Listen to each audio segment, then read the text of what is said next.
நாமக்கல் மாவட்டம் பள்ளிப்பாளையத்தில் அரசு பள்ளி மற்றும் தனியார் நிதி நிறுவனத்தில் திருட்டில் ஈடுபட்ட 3 பேரை போலீசார் கைது செய்தனர். பாப்பம்பாளையம் அரசு பள்ளியில் அலுவலக பூட்டை உடைத்து பள்ளி பயன்பாட்டிற்காக வைக்கப்பட்டிருந்த லேப்டாப், ஸ்பீக்கர் உள்ளிட்ட பொருட்கள் திருடப்பட்டன.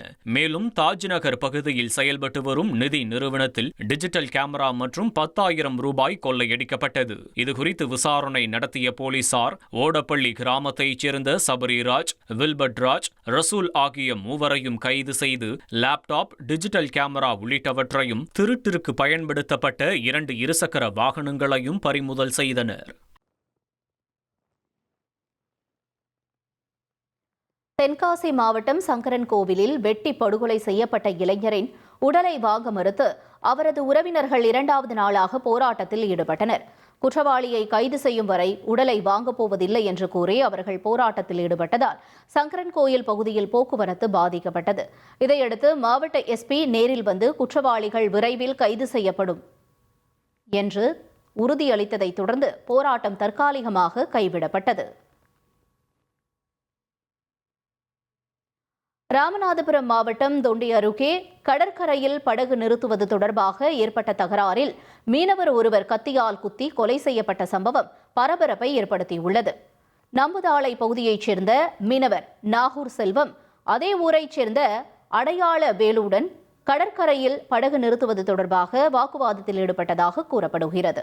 இதில் ஆத்திரமடைந்த அடையாளவேலு நாகூர் செல்வத்தை கத்தியால் சரமாரியாக குத்தியதில் பலத்த காயமடைந்த நாகூர் செல்வம் மருத்துவமனை அழைத்து செல்லும் வழியிலேயே உயிரிழந்ததாக கூறப்படுகிறது.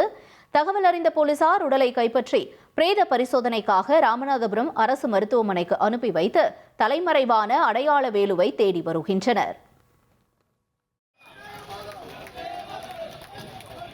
தேசிய வேலைவாய்ப்பு உறுதி திட்டத்தில் மகாத்மா காந்தியின் பெயர் நீக்கப்பட்டதை கண்டித்து காங்கிரஸ் கட்சி சார்பில் தாம்பரத்தில் பாத யாத்திரை மற்றும் விளக்க பொதுக்கூட்டம் நடைபெற்றது.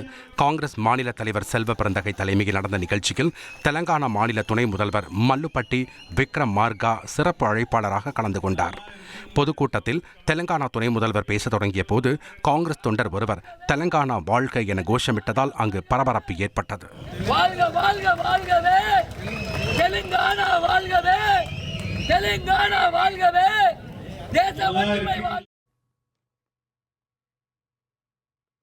தூத்துக்குடி மாவட்டம் கோவில்பட்டி அருகே 2 கார்கள் நேருக்கு நேர் மோதி பயங்கர விபத்து ஏற்பட்டது.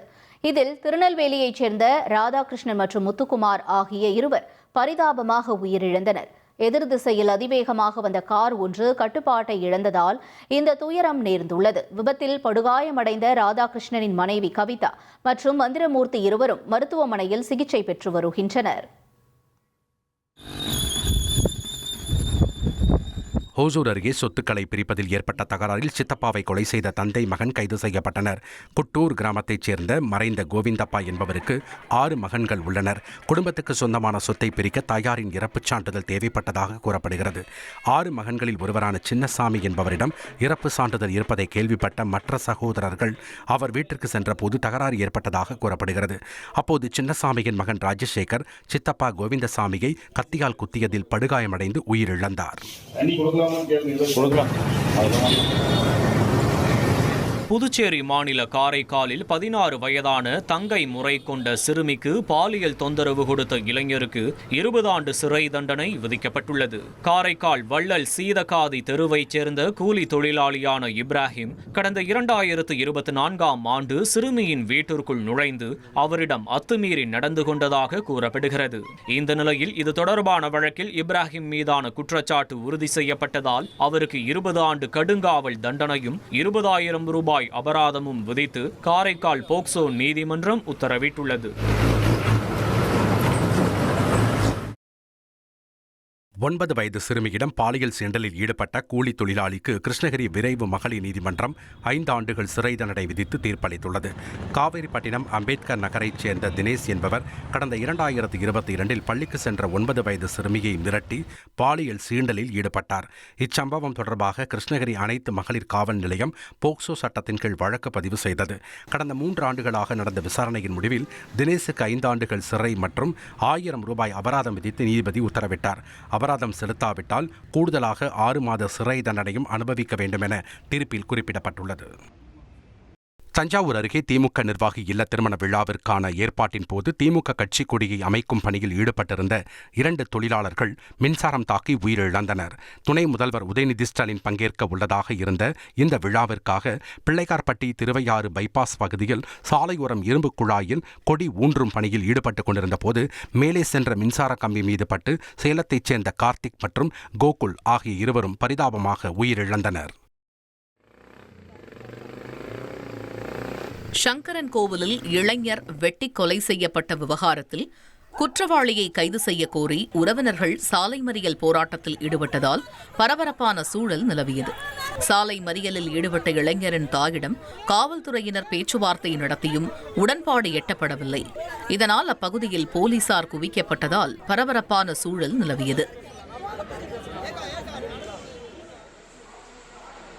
நெல்லையில் தனியார் வணிக வளாகத்தில் திடீரென ஏற்பட்ட தீ விபத்தால் பரபரப்பு ஏற்பட்டது. பாலபாத்தியார் நகர் பகுதியில் அமைந்துள்ள ஜோஸ்வான் என்பவருக்கு சொந்தமான பிரபல தனியார் வணிக வளாகத்தில் மின்கசிவு காரணமாக விபத்து ஏற்பட்டதாக கூறப்படுகிறது. சம்பவ இடத்திற்கு வந்த தீயணைப்பு வீரர்கள் பல மணி நேரம் போராடி தீயை கட்டுக்குள் கொண்டு வந்தனர்.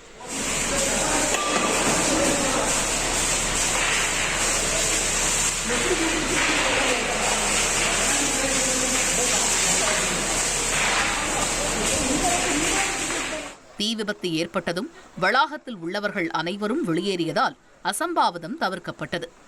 கோவை செம்மாணி செட்டிப்பாளையம் கிராமத்தில் குடுகுடுப்பைக்காரர்கள் போல வேடமிட்டு பெண்களிடம் பணம் மற்றும் நகைகளை பறித்த இளைஞர்களை பிடித்து பொதுமக்கள் போலீசில் ஒப்படைத்தனர். பெண்கள் மற்றும் முதியவர்கள் தனியாக உள்ள வீடுகளுக்கு சென்று குடும்பத்தில் பிரச்சனை இருப்பதாக கூறி வசியப்படுத்தி கொள்ளை சம்பவத்தில் ஈடுபட்டதாக கூறப்படுகிறது. ஆட்கள் இல்லாத வீடுகளில் நோட்டமிட்டு உள்ளே நுழைந்து வீட்டில் உள்ள பொருட்களை திருடிச் சென்றதாகவும் தெரிகிறது.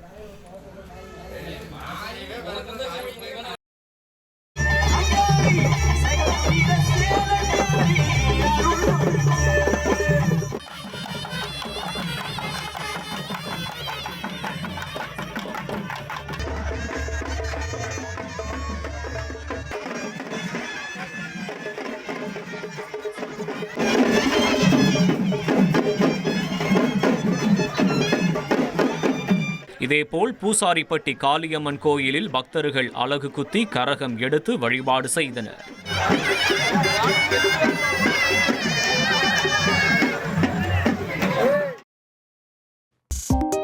2.73 கோடிக்கும் அதிகமான மக்களின் உள்ளங்களை வென்ற தந்தி டிவியின் டிஜிட்டல் தளங்கள்.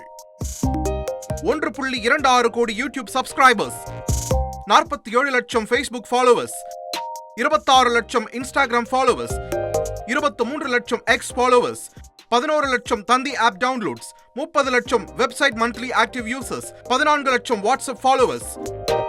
அசுரபலம் கொண்ட எங்கள் டிஜிட்டல் கரங்களில் உங்கள் விளம்பரங்களை சேர்க்க வாட்ஸ்அப் பண்ணுங்க 8939888378.